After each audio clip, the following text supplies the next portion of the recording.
할렐루야. 하나님께서 오늘 저와 여러분들을 또 예배 자리로 불러주셨는데 우리가 온라인 또 현장에서 함께 예배할 수 있도록 인도하신 하나님께 참 감사의 마음을 또 감사를 드립니다.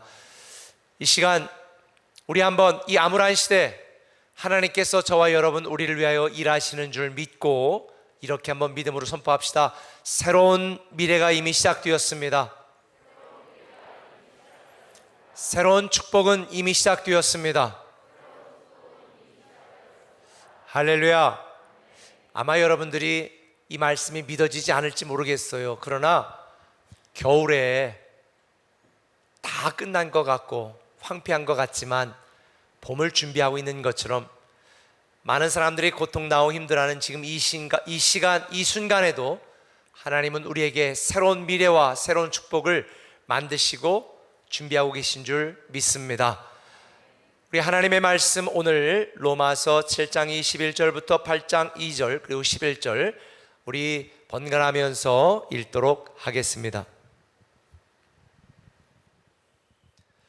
그러므로 내가 한 법을 깨달았노니 곧 선을 행하기 원하는 나에게 악이 함께 있는 것이로다. 내 속사람으로는 하나님의 법을 즐거워하되 내 지체 속에서 한 다른 법이 내 마음의 법과 싸워 내 지체 속에 있는 죄의 법으로 나를 사로잡는 것을 보는도다. 오라 나는 곤고한 사람이로다. 이 사망의 몸에서 누가 나를 건져내랴. 우리 주 예수 그리스도로 말미암아 하나님께 감사하리로다. 그런즉 내 자신이 마음으로는 하나님의 법을 육신으로는 죄의 법을 섬기노라. 그러므로 이제 그리스도 예수 안에 있는 자에게는 결코 정죄함이 없나니 이는 그리스도 예수 안에 있는 생명의 성령의 법이 죄와 사망의 법에서 너를 해방하였음이라. 예수를 죽은 자 가운데서 살리신 이의 영이 너희 안에 거하시면 그리스도 예수를 죽은 자 가운데서 살리신 이가 너희 안에 거하시는 그의 영으로 말미암아 너희 죽을 몸도 살리시리라.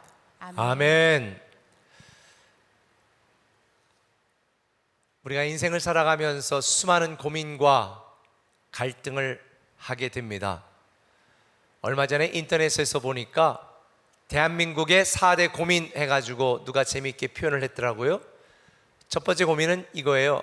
학교 가기 싫다. 자퇴할까? 저도 한때는 그런 적이 있었습니다. 아마 어른들에게도 두 번째는 해당되는 것 같은데요. 두 번째는 이겁니다. 회사 가기 싫다. 퇴사할까? 아마 직장 생활하는 분들 중에 그런 고민과 갈등을 한 번도 안 해본 분들은 없을 것 같아요. 근데 제가 여기다 한 가지를 더 추가해 봅니다. 신앙생활을 하는 저와 여러분들, 교회 가기 싫다. 놀러 갈까? 아마 이런 고민하는 분들도 있을 것 같습니다. 오늘도 많은 분들이 집에서 온라인으로 또 예배 드리고 또 현장에도 많은 성도님들이 오셔서 예배를 드리고 계신데 벌써 우리가 코로나 진정되면 교회 나가야지 라고 생각했는데 벌써 8개월째 온라인으로 예배 드리고 계신 분도 계시죠. 그래서 제가 요즘 고민이 많습니다. 사실 온라인으로라도 우리가 예배 드리는 건 너무 귀한 일입니다. 그러나 제가 우리 사역 간사들 통해서 우리 성도님들 안부 전하고 이렇게 교회 오래 못 오시는 분들 전화하고 이렇게 들어보니까 우리 꿈의 교회가 온라인 예배, 온라인 콘텐츠가 너무 풍성하고 좋아서 코로나가 끝나도 나는 온라인으로 예배를 드리면 좋겠다라고 답변한 분들이 한 10명 중에 한 분 정도는 계시다네요. 그래서 제가 고민이 생겼습니다. 코로나가 끝날 때쯤 되면 온라인으로 예배 드리는 게 가끔가다 막 끊어지기도 하고 막 스트레스를 받아야 현장에 오실까? 그러나 그렇게는 안 할 거예요. 근데 사실 우리가 살아가고 있는 이 시대에 편리함과 익숙함에 우리가 매몰되면 그게 꼭 우리의 영적인 성숙과 성장에 좋은 것만은 아닙니다. 특별히 신앙적으로 목사로서 저는 고민이 많습니다. 우리 다음 세대 자녀들 보통 중학교나 고등학교 때의 여름 캠프를 통해서 많이 변화되지 않습니까? 저도 고등학교 때 그랬거든요. 그리고 청년들은 청년 캠프를 통해서 비전과 꿈을 발견하고 또 하나님을 만나게 되어지는데, 이게 현장에서 우리가 여름 캠프를 진행할 수 없으니까 너무 괴로운 거예요.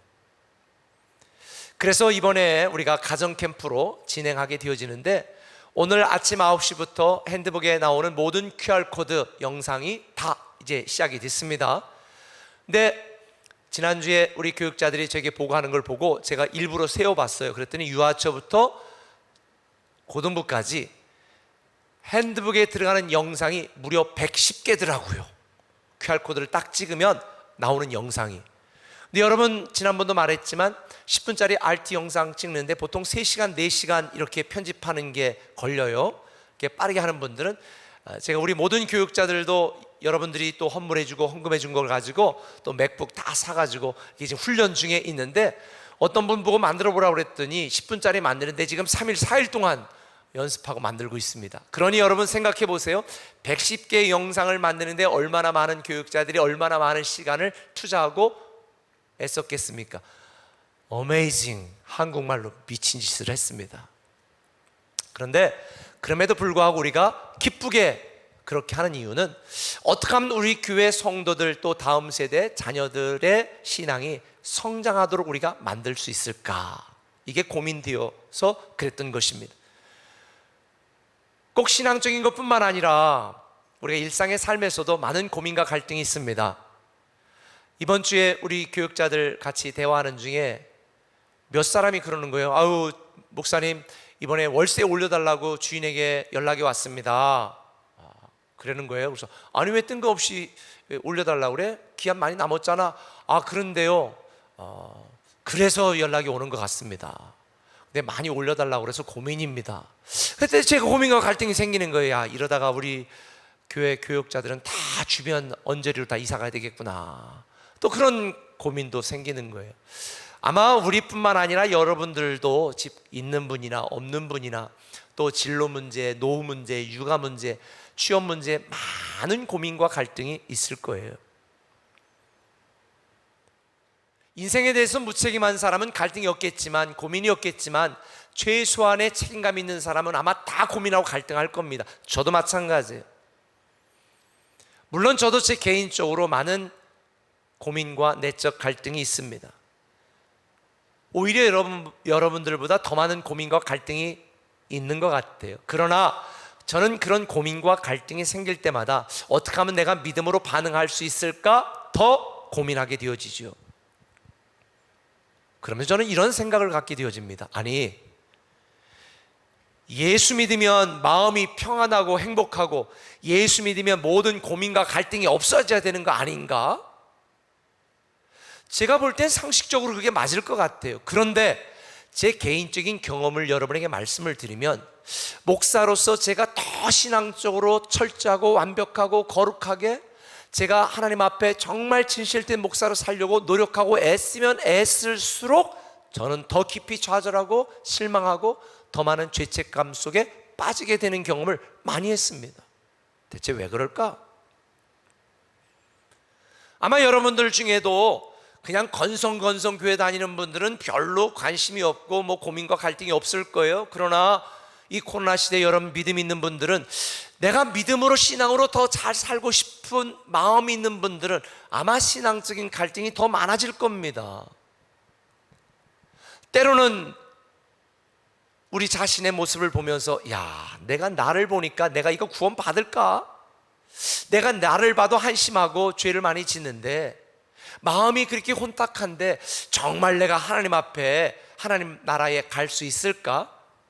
아마 교회를 다니는 분들이라면 한두 번쯤은 이런 고민과 갈등을 하지 않은 분이 없을 것입니다. 어떻게 여러분의 모습을 보면 여러분 하나님의 큰 축복을 받고 오늘 당장 죽어도 하나님 앞에 가서 큰 상급을 받을 것 같습니까? 아마 대부분의 많은 분들이 그렇지 않아서 고민하고 갈등할 것입니다.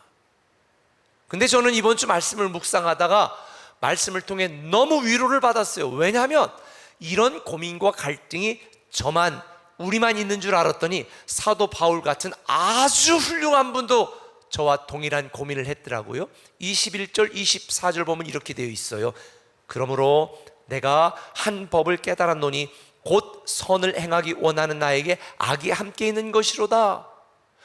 오호라, 나는 곤고한 사람이로다. 이 사망의 몸에서 누가 나를 건져내랴. 어쩌면 나하고 똑같은 고민을 바울도 하고 있더라고요. 그럼 여기서 우리는 한 가지 고민이 생깁니다. 의문이 생깁니다. 아니, 우리는 죄 사함을 받았는데 왜 죄를 짓는가? 우리는 구원받고 하나님의 자녀가 되었는데 왜 우리는 여전히 죄의 영향력 아래 놓여 있는가? 이유가 있습니다. 우리는 의인이 되었지만 여전히 우리 안에 죄성은 남아 있습니다. 죄의 후유증으로 죄의 영향을 받을 수밖에 없는 존재입니다. 육으로 사는 동안.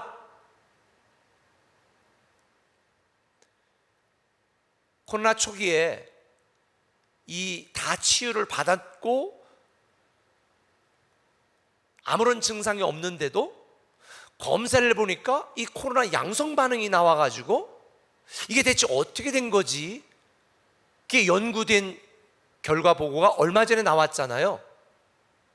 코로나 걸린 분들 중에 물론 또 오랜 시간이 지나서 재감염이 되는 분들도 있지만 코로나 걸렸다가 다 치료되고 아무런 증상도 없는데 대체 코로나 양성 반응이 나오는 이유가 뭘까? 이 검사하는 방식이 여러 가지가 있는데 그때는 한 가지 정도밖에 없었는데 그 결과를 보니까 코로나가 다 바이러스가 죽고 아무런 문제가 없는데 이 죽은 코로나 바이러스 시체, 이 코로나 바이러스 찌꺼기 때문에 코로나 걸린 것처럼 양성 반응이 나타난다. 이 뉴스를 제가 보았습니다. 아하, 우리 안에 있는 죄의 문제는 해결되고 죄의 사함을 받고 우리는 의인이 되었지만 우리 안에 있는 죄의 찌꺼기, 죄의 후유증 때문에 우리는 여전히 죄 때문에 고민하고 갈등하는구나. 가스레인지 쓰는 분들은 끄면 바로 불이 죽잖아요. 근데 전기로 된 인덕션 전기 레인지 쓰는 분들은 불을 꺼도 어떻게 돼요? 더워 죽겠는데 그냥 여름에도 한동안 오래 가는 거예요. 아하, 우리는 죄를 용서받고 의인이 되었지만 우리 안에 남아있는 죄성 때문에 죄의 영향력, 죄의 후유증으로 우리는 여전히 죄를 짓게 되어지고 죄 때문에 고민하고 갈등하게 되어지는 거예요. 바울은 이런 우리의 모순된 상황에 대하여 22절에 이렇게 말합니다. 내 속사람으로는 하나님의 법을 즐거워하되 내 지체 속에서 한 다른 법이 내 마음의 법과 싸워 내 지체 속에 있는 죄의 법으로 나를 사로잡는 것을 보는도다. 그러니까 속사람으로 구원받은 하나님의 생각으로는 죄를 안 짓고 착하게 살고 싶은데 내 안에 이 죄의 후유증과 죄성이 있어서 또다시 죄를 짓게 만듦으로 우리 안에 끊임없는 고민과 내적 갈등이 있게 만든다는 거예요. 왜 그럴까? 본래 우리 모든 사람들은 죄라고 하는 영적인 질병을 앓고 있었습니다. 이 죄라고 하는 영적인 질병은 불치병이라 이 죄라고 하는 병에 걸린 사람들은 다 무조건 죽게 되어 있습니다. 이 죄라고 하는 불치병에 걸리지 않은 사람이 한 사람도 없어요. 로마서 3장 23절 보니까 모든 사람이 죄를 범하였음에, 로마서 6장 23절에 보니까 죄의 싹은 사망이라. 사람이 늙어 죽는 게 아니고 병들어 죽는 게 아니고 교통사고 당해 죽는 게 아닙니다. 죄라고 하는 불치병에 걸려서 죽는 것입니다. 이런 죄 때문에 이 죄의 증상으로 우리는 눈물 나고 고통스럽고 괴롭고 슬픈 인생을 살아갈 수밖에 없는 게 죄 때문에 나타나는 증상인 거죠. 이렇게 고통당하는 사람들을 보신 하나님께서 우리를 불쌍히 여기셔서 이 땅에 독생자 예수 그리스도를 보내주셨습니다. 죄라고 하는 치명적인 영적 질병을 치료할 수 있는 유일한 치료제, 사도행전 4장 12절은 말합니다. 천하 만민에게 구원을 얻을 만한 다른 이름을 우리에게 주신 일이 없습니다. 오직 예수 그리스도만이 죄라고 하는 불치병을 치료할 수 있는 유일한 치료제. 그래서 우리는 죄 사함을 받고 예수 믿고 구원받아 의인이 된 거죠. 여기서 우리가 착각하지 말아야 될 게, 우리가 의인이 되었다는 것은 진짜 의인이기 때문에 의인이 된 것이 아니라 아직 여전히 죄성을 갖고 있고 죄를 범하고 죄인이지만 예수 그리스도를 믿는 순간, 우리가 알기도 전에, 우리가 죄인 되었을 때, 우리가 연약할 때에, 우리가 태어나기도 전에 이 땅에 보내신 예수 그리스도, 그분이 우리의 죄를 대신하여 십자가 달려 죽으셨다, 그 사실을 믿으면 하나님의 영이 우리 안에 임하게 되어지고, 하나님께서 죄인인 우리를 예수 그리스도의 피로 싹 덮어서 의인이라고 봐주는 거예요. 의인이라고 봐주는 의인이지 진짜 의인이라 의인이 아닌 거죠. 이걸 신학적인 용어로 칭의라고 말합니다. Justification, 칭의, 의롭다고 인정해주는 의인이 된 거죠. 그래서 우리는 이 땅을 살아가는 동안에 의인처럼 살아가려고 애쓰는 거예요. 자, 보세요. 칭의는 존재적 변화를 말합니다. 예수 믿는 순간 저와 여러분, 우리 모두의 신분과 존재가 변화되었습니다. 죄인에서 의인으로. 우리의 존재가 변했다고 해서 우리의 상태까지 변하는 건 아닙니다. 다시 말하면 의인이 되었지만 우리의 상태는 여전히 죄를 지을 수밖에 없는 죄의 영향력 안에 놓인 인간이에요. 그래서 빌립보서 2장 12절에 보면 사도 바울은 말합니다. 두렵고 떨림으로 너희 구원을 이루라. 이건 우리의 노력으로 구원을 받으라는 의미가 아닙니다. 이미 칭의 구원을 받은 우리, 의인답게 살아가도록 상태적인 변화도 추구하라는 것, 이걸 전문용어로 성화라고 말합니다. Sanctification, 성화. 그러니까 우리는 이미 죄인에서 의인이 되었지만, 존재적으로는 변화가 되었지만 상태적으로는 변화가 안 되었기 때문에 우리의 상태도 거룩해지기 위하여 노력하는 이 과정 속에 우리는 수많은 고민과 갈등을 하게 되는 거죠. 우리만 그런 것이 아닙니다.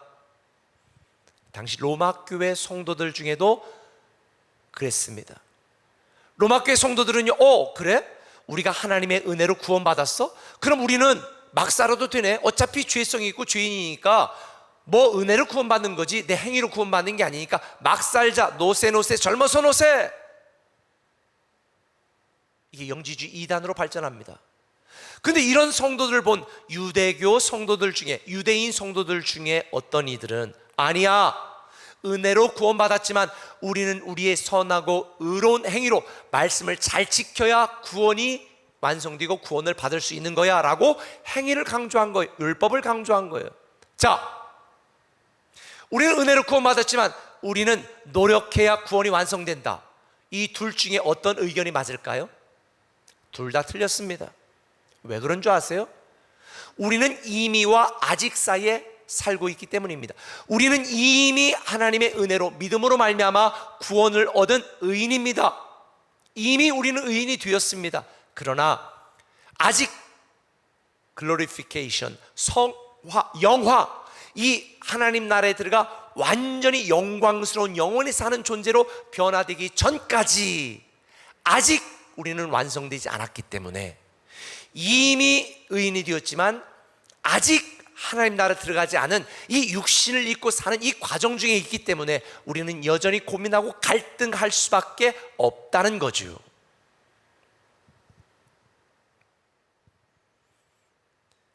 그러면 이미와 아직 사이에 이 성화의 과정 속에서 고민하고 갈등하며 살아가고 있는 저 여러분, 어떻게 고민과 갈등에서 벗어날 수 있을까?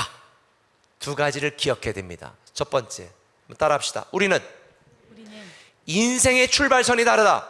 인생의 출발선이 다르다.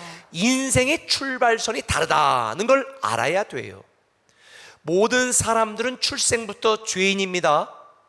그리고 이 죄의 영향으로, 죄에 대한 증상으로 고통과 눈물과 아픔, 그리고 결국은 사망, 죽음에 이르게 되어지죠. 그러니까 모든 사람들은 죄에서 출발하여 고통 중에 사는 이 운명을 한 단어로 재정의한다면 불가능입니다.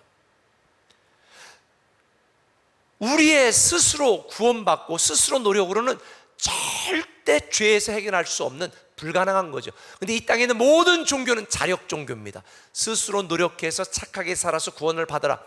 Never. 절대 그럴 수가 없습니다. 이런 인간을 불쌍히 보신 하나님께서 독생자 예수 그리스도를 보내주시고 누구든지 그를 믿는 자마다 은혜로 새롭게 인생을 출발하도록 만드셨습니다. 그러니까 우리는 예수 믿고 거듭나 다시 태어나 은혜로 인생을 새롭게 시작한 존재입니다. 믿으십니까? 그러니까 세상 아직 예수를 믿지 않는 사람은 죄에서 인생을 출발한 사람들이고, 우리는 죄에서 출발했지만 예수를 믿고 은혜로 우리의 인생을 새롭게 출발한 사람들이니 내 노력이나 내 선한 행위로 구원을 받을 필요가 없다. 오늘의 나된 것은 다 누구의 은혜라? 주의 은혜라. 이 놀랍고 위대한 소식이 바로 복음입니다. 그래서 로마서 3장 24절은 이렇게 말합니다. 그리스도 예수 안에 있는 속량으로 말미암아 하나님의 은혜로 값없이 의롭다 하심을 얻은 자가 되었느니라. 저와 여러분들은 값없이 죄 사함을 받고 의인이 된 줄 믿으시면 아멘. 그래서 죄에서 출발한 세상 사람들의 인생은 고통이요, 은혜에서 출발한 저와 여러분들은 기쁨과 감사의 삶이 되어야 되는 거예요. 예수 믿고 은혜로 출발한 저와 여러분들은 그 누구도 우리의 노력이나 우리의 선한 행위나 우리의 헌신이나 이걸 자랑하면 안 돼요. 아무도 그리스도 안에서 우리의 공로를 내세워서도 안 됩니다. 헌금 많이 했다고 자랑할 것도 없고 헌신 많이 했다고 잘난 척할 것도 없습니다. 우리는 하나님의 은혜로 출발한 인생이기 때문에 하나님의 은혜 안에 살아가는 거지요. 그런데 때로는 사탄이 그런 여러분에게 이렇게 말합니다. 야, 너 집사라며? 너 집사처럼 살아가냐? 너 직장에서 어제도 회식하며 땡땡이 치고 마시고 별짓 다 했잖아. 네가 무슨 집사냐? 너 마음속에 이런 여러 가지 생각이 있잖아. 끊임없는 죄책감을 통해서 우리 이렇게 스스로 고백하게 만들죠. 아, 그래 난 틀렸어. 아유 그냥 막 살래. 아유 난 모르겠다. 이게 사탄에게 속는 거예요. 속지 마세요. 십자가에 달린 강도조차 구원을 받았습니다. 저와 여러분, 우리는 우리의 선한 행위로 구원받은 게 아니라 오직 뭐로? 은혜로 구원받은 거예요. 세상 사람들과 인생의 출발선이 달라요. 아무리 우리가 죄를 짓고 문제가 있어도 그리스도 안에 살면 세이프, 안전합니다. 우리는 이런 불공평한 하나님의 은혜 때문에 구원을 받았어요. 그래서 하나님 앞에 나와 예배되는 것이고, 하나님을 찬양해야 되는 것이고, 하나님께 감사해야 되는 것이고, 하나님을 위하여 헌신하는 것입니다. 이건 우리의 자발적인 것이지 어떤 조건이나 율법이나 강제가 아니에요. 예수 믿고 구원받은 저와 여러분, 은혜로 출발한 여러분, 아무것도 안 하고 죄 가운데 살아도 우리는 구원받습니다. 그렇다면 로마교회 일부 성도들처럼 우리는 하나님의 은혜 안에 있고 우리 행위와 관계없이 구원을 받는다면, 그럼 막 살아도 노세 정말 즐겁게 인생을 즐기며 살아가도 될까? 그래서 사도 바울은 이렇게 말하죠. 그럴 수 없느니라. 왜 그럴 수 없다고 말했을까요? 두 번째 사실입니다. 한번 따라해 봅시다. 우리는 인생의 목적지가 다르다. 인생의 목적지가 다르다. 우리는 인생의 목적지가 다르기 때문에요, 막 살 수가 없는 거예요. 은혜로 출발했지만 우리는 거룩하게 하나님을 닮아가는 삶을 살려고 애써야 되는 거지요. 오늘 본문 11절 마지막은 이렇게 말합니다. 너희 안에 거하시는 그의 영으로 말미암아 너의 죽을 몸도 살리시리라. 우리는 죽음으로 우리 인생을 끝나는 존재가 아니에요. 우리의 종착역은 사막이 아닙니다. 우리의 종착역은 부활입니다. 영원한 하나님 나라입니다. 영생입니다. 우리는 믿지 않는 세상 사람들과 가는 인생의 목적지가 달라요. 우리는 영원한 하나님 나라에서 살도록 선택받은 하나님의 위대한 상속자입니다.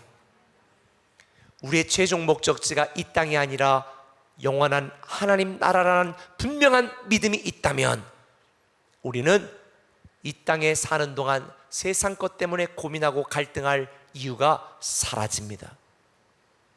우리의 목적지가 영원한 하나님 나라라면 이 땅에 연연하지 않습니다. 이 땅에서 조금 더 많이 갖는 것이 무슨 의미가 있으며, 조금 더 빨리 승진하는 것이 무슨 의미가 있으며, 우리의 영원한 목적지가 하나님 나라요 영원이요 영생이라면 육신으로 사는 동안에 이 땅의 삶에 목숨 걸지 않습니다.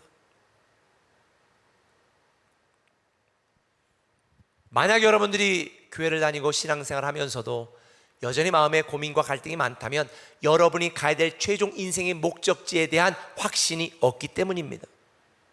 그래서 우리의 인생의 고민과 내적 갈등에서 벗어나도록 사도 바울은 로마서 8장 6절 7절에 이렇게 말합니다. 같이 읽겠습니다. 육신의 생각은 사망이요 영의 생각은 생명과 평안이니라. 육신의 생각은 하나님과 원수가 되나니. 맞아요. 방법이 있습니다.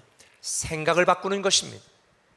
우리의 인생의 목적지가 다르다는 생각을 분명히 하고 바꾸면 우리는 고민과 갈등에서 벗어날 수 있습니다.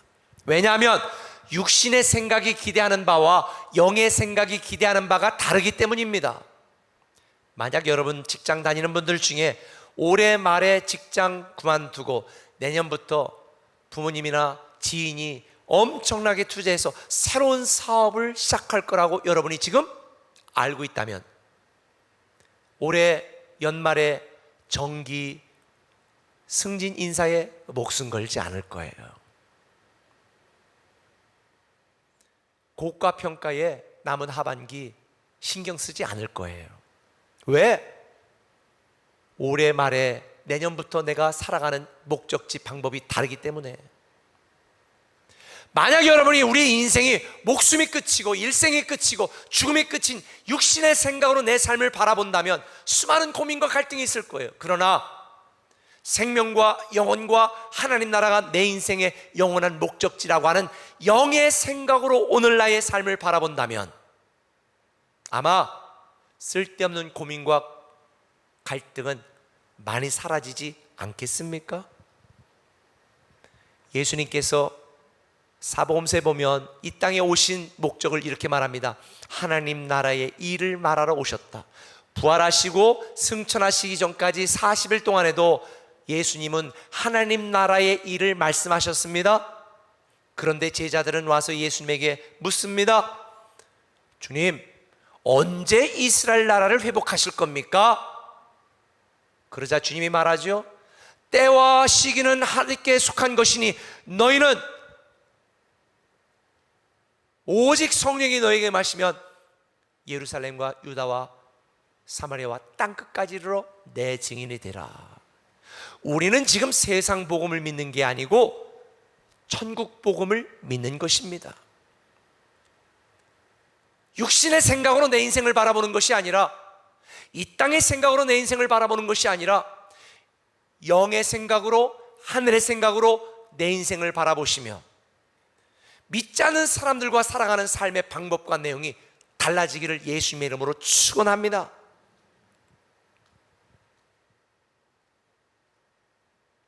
그런데 이런 확신이 있어도 때로는 고민과 갈등이 생깁니다. 제가 그랬습니다. 왜 그럴까요?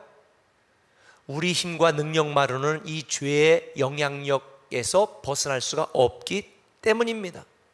그럼 어떻게 해야 될까요? 11절에 비결이 나와 있습니다. 너희 안에 거하시는 그의 영으로 말미암아 너의 죽을 몸도 살리시리라. 하나님의 영, 즉 성령께서 우리를 도우시면 가능합니다.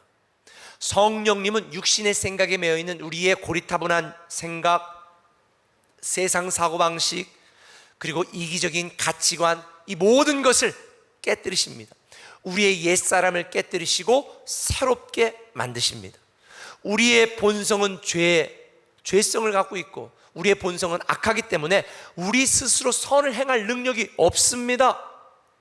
오직 성령 충만해야만 성령의 능력으로 죄의 영향력에서 벗어날 수 있고, 성령 충만해야만 성령님의 도우심으로 고민과 갈등에서 벗어날 수 있습니다. 성령 충만해야 성령님의 인도하심, 성령님의 감동하심에 순종하고 따르게 되어 있기 때문이죠. 제가 매일 RT를 강조하는 이유가 바로 여기 있습니다. 우리 꿈의 교회에서 RT를 강조하는 이유, 날마다 말씀을 묵상해야 성령님이 깨닫게 하시고, 날마다 잠깐이라도 기도해야 성령님이 감동을 주십니다. 성령 충만하여 성령이 내 생각과 내 인생을 지배해야만 우리는 죄의 영향력으로 벗어날 수 있지, 내 노력과 내 열심으로는 impossible, 불가능합니다. 제가 그 경험자입니다. 제가 목사니까 얼마나 정말 성령 안에서 거룩해지고 정말 목사답게 살려고 노력하겠습니까? 그런데요, 노력하면 노력할수록, 더 결심하면 결심할수록 더 깊이 좌절이 되는 거예요. 작심삼일. 그러다가 깨달은 거죠. 아하, 나의 열심이 아니라 성령 충만이 답이다. 한번 따라합시다. 나의 열심이 아니라 성령 충만이다. 성령 충만이다. 성령 충만하면 우리는 고민과 갈등에 벗어날 수 있어요. 상황과 환경을 초월할 수 있어요. 스데반 집사가 복음을 전하다가 돌에 맞아 죽었습니다. 근데 그의 얼굴이 천사 같더라 그랬습니다. 어떻게 죽는 순간에 얼굴이 천사 같을 수 있습니까? 성경 읽어보세요. 뭐라고 나왔는지. 스데반이 성령이 충만하여, 성령이 충만하여. 성령이 충만하면 상황과 환경을 초월합니다. 고민과 갈등을 이겨낼 수 있습니다. 어둠은 내가 노력한다고 물러나는 것이 아니라 빛이 비추면 어둠은 순간적으로 물러나는 거예요. 내 노력으로 내가 선해지고 내가 거룩해지는 것이 아니라 성령이 충만해야 거룩해지고 선해집니다. 성령 충만하여 성화의 과정을 살아갈 수 있는 거예요. 그래서 로마서 8장 13절은 뭐라고 말합니까? 같이 읽겠습니다. 너희가 육신대로 살면 반드시 죽을 것이로되 영으로서 몸의 행실을 죽이면 살리니, 무릇 하나님의 영으로 인도함을 받는 사람은 곧 하나님의 아들이라. 할렐루야. 여러분, 이 땅을 살아가면서 참 많은 고민과 갈등이 있습니다. 제가 여러분들 보니까 머릿속에 지금 고민과 갈등이 꽉 차 있습니다. 노력해서 없어지지 않습니다. 하나 없애면 두 개가 생기더라고요. 두 개를 결단하니까 네 가지 문제가 발생하더라고요. 방법은 하나입니다. 성령 충만한 것입니다. 우리 인생의 출발은 하나님의 은혜다. 자유하시기 바랍니다. 누구도 우리를 정죄할 수 없습니다. 우리는 해방되었습니다. 우리의 목적지를 확인하시기 바랍니다. 그래서 우리는 성령 충만하여 성화의 가정을 이루어 하나님 앞에 섰을 때에 잘했다, 착하고 충성된 종아, 칭찬받게 될 줄 믿습니다. 저는 여러분이 육신의 일을 따르고 육신의 일을 생각하는 것이 아니라 성령의 일을 행하고 성령의 생각을 따라서 모든 고민과 갈등에서 해결되기를 예수님의 이름으로 축원합니다. 그래서 우리는 이 찬양을 부를 수밖에 없습니다. 은혜 아니면 살아갈 수가 없네요. 은혜가 아니면 해결할 수가 없습니다.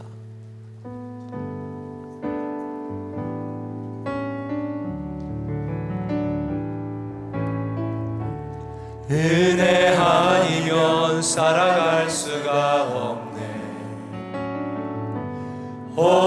호흡마저도 다 주의 것이니 세상 평안과 위로 내게 없어도 예수, 오직 예수뿐이네. 은혜 아니면 살아갈 수가 없네. 호흡마저도 다 주의 것이니 세상 평안과 위로 내게 없어도 예수, 오직 예수뿐이네. 그 신계획, 그 신계획 다 볼 수도 없고 작은 고난에 지쳐도 주께 묶인 나의 모든 삶 버티고 견디게 하시네. 은혜 아니면 살아갈 수가 없네.